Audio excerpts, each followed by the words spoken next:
And good afternoon. Thanks for joining us at noon on this Thursday. I'm Anne Marie Tiernan, along with our partner Sean Ash, who is a star meteorologist here. And we've been talking about the weather and the changes in the temperatures after we saw some rain this morning, a little bit gloomy now, and still these lower temperatures. Yeah, I mean, we had that stretch run where we had the 90s going. Yesterday was our coolest high we've had since the 10th of June. Oh, really? And you mentioned the cloud cover. Occasionally it's going to spit at us. Not a lot, but occasionally we're going to get a few sprinkles here. Most importantly, though, it's just going to keep temperatures in check again for today.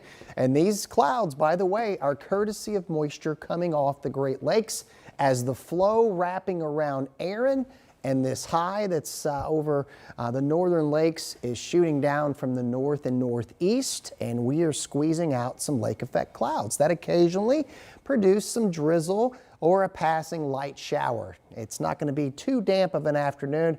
It's definitely not going to be too sunny of an afternoon, and because of the clouds that are hanging with us here, we expect temperatures to be on the cooler side of average, but with the caveat that the coolest is yet to come. So you can see the satellite. Here are the temperatures underneath. 72 in Indy, 74 in Muncie, 69 in Crawfordsville, and 71 in Greencastle.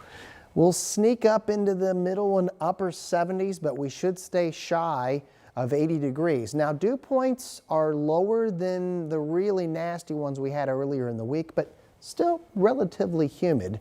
That is something that is going to change in a big way. We've been talking about this second front. It is still on target to come in Saturday night, and that is going to knock the muggy meter down. And my goodness, a taste of autumn remains in the forecast. We will have you covered with the 7-day here in just a little bit.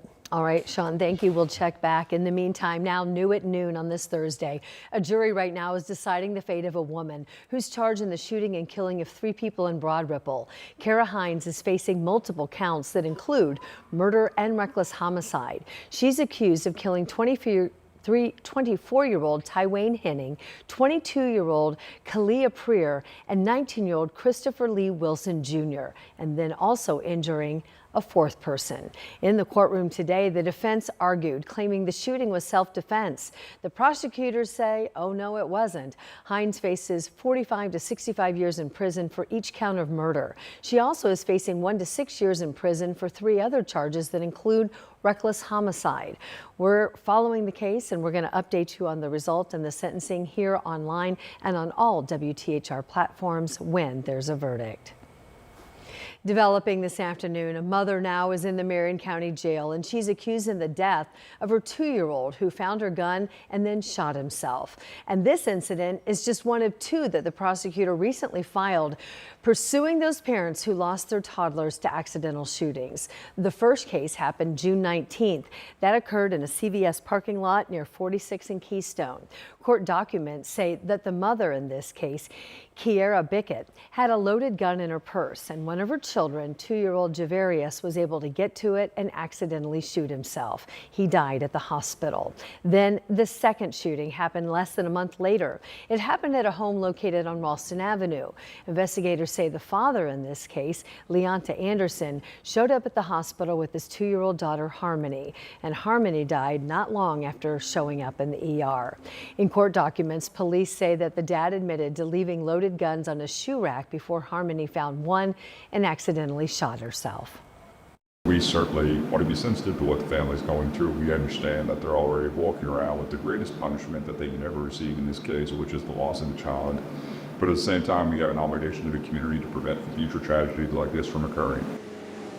Online jail records show that Metro Police arrested Bickett today, and they still are working to arrest Anderson. There are concerns this afternoon about the closure of that outpatient therapy clinic that's located at Easter Seals Crossroads. Right now, here in central Indiana, there are hundreds of kids that go there to receive treatment. Jenna Webster explains what's behind the closure and how it's now leaving at least one mom scrambling to find out care for her child. Easter Seals Crossroads here behind me says about 300 kids use its outpatient therapy clinic, including one mom who's now nervous her son will fall behind. 3-year-old Logan Brown goes to the nonprofit twice a week for speech, physical, and occupational therapy. Logan has autism and was nonverbal, making it hard for mom Letitia to understand his needs. She says the therapy has made a big difference. On September 26th, the Easter Seals Crossroads will end those therapy services through its outpatient clinic. The CEO says it's because Medicaid reimbursement rates haven't kept up with the rising costs of the clinic. Logan was on a wait list for a year. Now the Browns aren't sure what they'll do next. Certain things that my son has tried to overcome may set him back, because being a child with autism, they are used to having a daily routine, and when their routine is taken away, certain things triggers them with their sensories and behavior. The nonprofit says it's reaching out to other clinics to see if they can hire their therapists and also see if they have openings for any of these kids. The Brown family is just hoping they're able to find something for Logan to start in the next month. In Indianapolis, Jenna Webster, 13 News. Easter Seals Crossroads will still provide ABA services for children diagnosed with autism and school therapy, but will offer less diagnostic services. Right now, a coalition of parents, teachers, students, and community members are coming together to present their vision for schools here in Indianapolis. They say they're reimagining a school system that would make sure that every student who attends Indianapolis Public Schools and charter schools are able to thrive. Members of the group, which is called Stand for Children Indiana, took the opportunity to share their ideas at the Indianapolis Local Education Alliance meeting. State lawmakers formed ILEA during the 2025 legislative session to better streamline how IPS and charter schools are sharing resources. Many recommended that the Alliance advocate for more community groups, data-driven expectations, and also transportation for the students. Transportation really hurt a lot of our families, because it's the opportunity.